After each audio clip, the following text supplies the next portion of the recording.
Kad ste glazbenik u Hrvatskoj, jednostavno morate imati nešto sa strane čime ćete plaćati režije i ovo ostalo.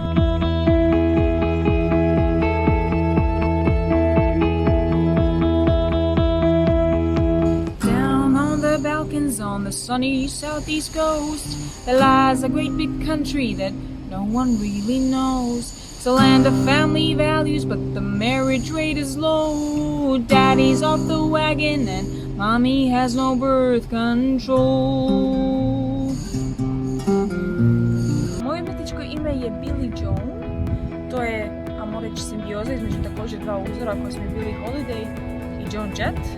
Pa sam, razmišljajući o tome koje bi mi moglo biti zvučno umjetničko ime, nekako sam došla do te simbioze, Billie Joan nekako mi je zvučalo dobro, zvučalo mi je upečatljivo. Meni je pokojni otac mi je našao je praznu kazetu, mislim da je prazna kazeta negdje na cesti bačena, bilo je izgrebano što je trebalo biti na njoj, na ono vrijeme kad su bile davno kazete u džiru. Ja sam stavila kazetofon i skužila da je to Bruce Springsteen i njegov album Born in the USA.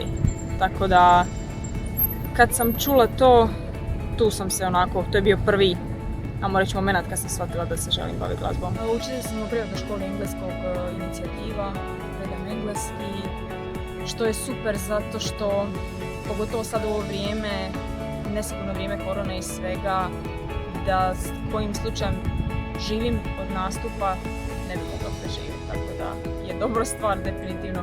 Kad ste glazbenik u Hrvatskoj, jednostavno morate imati nešto sa strane čime ćete plaćati režije i ovo ostalo. Razmišljam na engleskom, tako da mi je jednostavnije pisati pjesme na engleskom. I engleski je puno zahvalniji po meni za pisanje pjesama, zato što puno toga možete izraziti bez da budete direktni, jel vam to reći.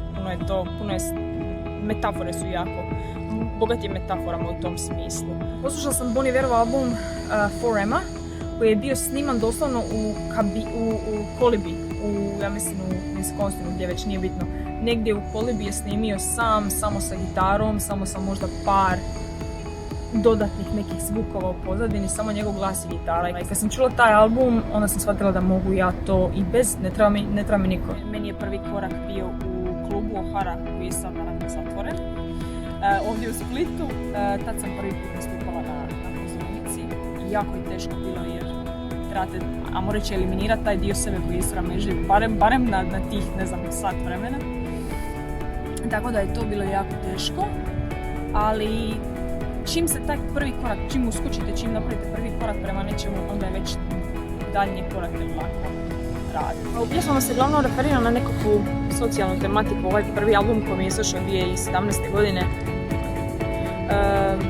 on se uglavnom, znači naziv albuma je Barren Land, što u prijevodu znači jalova zemlja.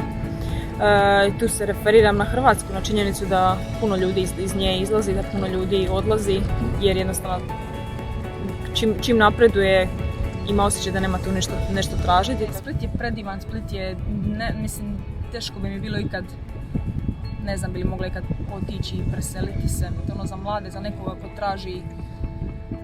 ko traži jednostavno čisto život, da može preživljavati, da može raditi ono što voli i da želi napredovati. Jednostavno čujem po ljudima koji dolaze na testiranja za engleski, ljudi žele naučiti engleski tako da mogu ići vani, tako da mogu, znači, slijediti svoju karijeru negdje drugdje. I koliko god ljudi vole Hrvatsku, vole zemlju, vole Split, pogotovo, jednostavno taj dio je tu neispunjen. She's so pretty, so good looking.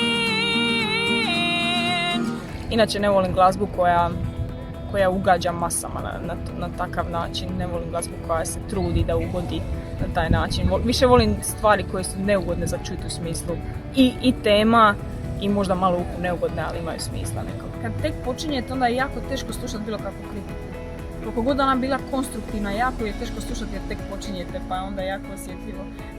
Već sada, recimo, drugi album, apsolutno znam da će biti ljudi kojima se neće svidjeti, kojima neće biti po volji, i znam da će biti ljudi kojima će biti to super. Ne mogu da ne pišem o svemu što se dešava, sad bilo to korona, bilo to bilo što, sve u životu je nekako podložno tome da napišem pjesmu o tome, bar u mom slučaju. Samo taj nekakav instinkt puno toga određuje kad se bavite glazbom i bilo kom vrstom umjetnosti.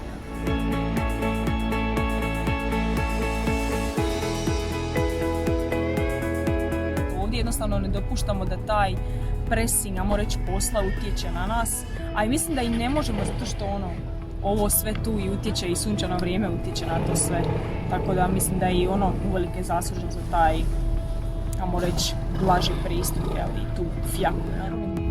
Predavati engleski